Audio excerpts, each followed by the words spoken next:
Bihar school examination board के वैसे छात्र जिनको 2025 में मैट्रिक और इंटर का एग्जाम देना है, यानी जो बच्चे 2023 में 9th में हैं, 2023 में 11th में थे, अब इनको 2024 में 9 से 10 में जाना है या फिर 11 से 12 में जाना है। तो एक बड़ा कॉमन क्वेश्चन है इनका कि भाई हम 11 से 12 में कैसे जाएंगे, 9 से 10 में कैसे जाएंगे, उसके लिए हमें क्या करना होगा।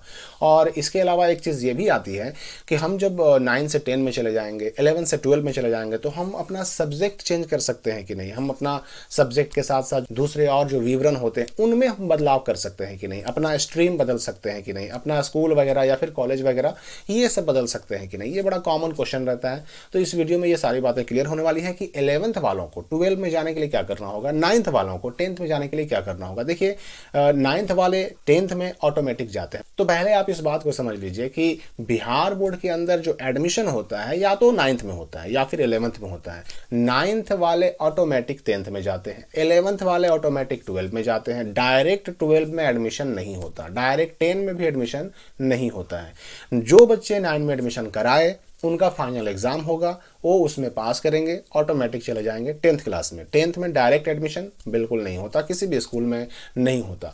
अब 11th का भी सेम वही मामला है। 11th में बच्चे एडमिशन कराएंगे और फिर 11th पूरा करने के बाद उसका 11th का फाइनल एग्जाम देंगे, एग्जाम में पास करने के बाद ऑटोमेटिक 12 में चले जाएंगे। 12 में डायरेक्ट उनका एडमिशन नहीं होगा। तो एडमिशन डायरेक्ट नहीं होता, ऑटोमेटिक बच्चे जाते हैं, लेकिन फाइनल एग्जाम के बाद जाते हैं। जैसे ही ये एनुअल एग्जाम हो जाएगा, फाइनल एग्जाम हो जाएगा, 9th वाले 10th में चल जाएंगे और 11th वाले 12 में चल जाएंगे। अब रही बात कि 11th वाले जब 12 में चले जाएंगे तो उनका सब्जेक्ट चेंज होगा कि नहीं, उनका स्ट्रीम, फैकल्टी, संकाय चेंज होगा कि नहीं, या फिर उनका सब्जेक्ट चेंज होगा कि नहीं। यहाँ पर मैं आपको बता दूं कि फैकल्टी अब आप चेंज नहीं कर सकते, संकाय अब आप चेंज नहीं कर सकते। ना तो आर्ट्स से साइंस में आ सकते हैं, ना साइंस वाले आर्ट्स में आ सकते हैं, ना फिर कॉमर्स में जा सकते हैं। फैकल्टी को चेंज करना अब संभव नहीं है, ना ही स्कूल कॉलेज को भी चेंज करना संभव है। यानी ना तो स्कूल कॉलेज चेंज कर सकते हैं, ना अपना स्ट्रीम यानी फैकल्टी बदल सकते हैं। हाँ, आप सब्जेक्ट को बदल सकते हैं, अन्य सभी डिटेल्स को भी बदल सकते हैं। और ये कब बदलेंगे आप, तो 11th वालों का और 9th वालों का रजिस्ट्रेशन हो चुका है, आप सब जानते ही होंगे। अब यहाँ पे मैं बता दूं कि भाई जिन बच्चों का रजिस्ट्रेशन किसी कारण से छूट गया है, तो जुलाई अगस्त में छूटे हुए बच्चों के लिए, 9th और 11th के छूटे हुए बच्चों के लिए रजिस्ट्रेशन डेट दोबारा आएगा। तो रजिस्ट्रेशन हो चुका है, मोस्टली बच्चे रजिस्ट्रेशन करा चुके हैं। अब होगा क्या ना कि जुलाई के आसपास, जून से जुलाई होते होते आएगा 9th का और 11th का डमी रजिस्ट्रेशन कार्ड।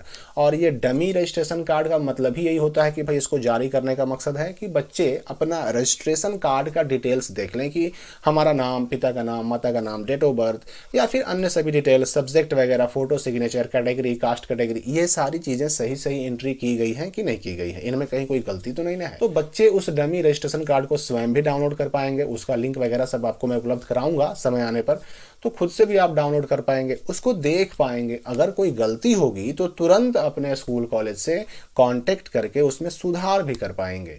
तो ये डमी रजिस्ट्रेशन कार्ड जब आएगा ना, तो आप अपना सब्जेक्ट भी बदल सकते हैं, अपने नाम में, पिता के नाम, माता के नाम, डेट ऑफ बर्थ में अगर थोड़ा बहुत अगर ये मिस्टेक भी होगा, गलती भी होगी, तो उसको भी सुधार कर सकते हैं।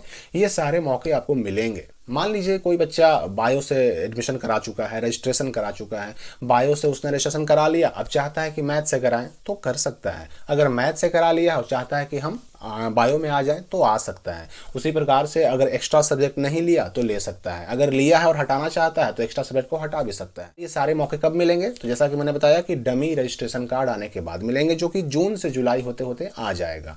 और उसी प्रकार से 9th वाले भी चाहें तो अपना एक्स्ट्रा सब्जेक्ट चाहे तो पहले लिए हों तो उसको हटा सकते हैं, या फिर ना लिए हो तो ले सकते हैं। सब्जेक्ट वगैरह में कुछ गलती हो, नाम, पिता के नाम, माता के नाम में गलती हो, ये सारी चीज़ों को भी बदलाव में वो ला सकते हैं, उसको चेंज कर सकते हैं। तो याद रखिए कि आप 11 से 12 में, 9 से 10 में सिर्फ एग्जाम देकर जाते हैं, इसमें एडमिशन नाम की कोई चीज़ नहीं होती। ऐसा नहीं अगर किसी कॉलेज और स्कूल में एडमिशन के नाम पर कि भाई आपको 9 से 10 में जाना है तो 10 में एडमिशन कराना होगा, पैसे लगेंगे, अगर ऐसा कहा जा रहा है, या फिर 11 से 12 में जाना है तो एडमिशन कराना होगा, पैसा लगेगा, तो ये बातें बिल्कुल गलत हैं, नियम के विरुद्ध हैं। एडमिशन के नाम पर पैसा एक ही बार लगता है, या तो 9th में या फिर 11th में, 12 में नहीं, 10th में भी नहीं। ऑटोमेटिक जो बच्चे एग्जाम देंगे ऑटोमेटिक अगले क्लास में वो चले जाएंगे। और साथ ही साथ सब्जेक्ट चेंज करना हो या फिर आपको अपना डिटेल्स में कोई सुधार करना हो तो उसके लिए जून जुलाई में डमी रजिस्ट्रेशन कार्ड आ रहा है, उसको डाउनलोड करके देख लीजिए। सब सही है तो कुछ नहीं करना है, और अगर गलती है तो अपने ही स्कूल कॉलेज से आप उसको सुधार कर सकते हैं। याद रखिए कि अगर ये वक्त गुजर गया, सुधार नहीं कराया, तो फिर आपको यही सुधार कराने के लिए बिहार बोर्ड के ऑफिस में दौड़ना पड़ेगा, बार बार वहां जाना पड़ेगा, परेशानी होगी, खर्चे होंगे। लेकिन अभी वो काम आपके अपने स्कूल से हो सकता है, अपने कॉलेज से हो सकता है। तो इस बात का ध्यान रखें।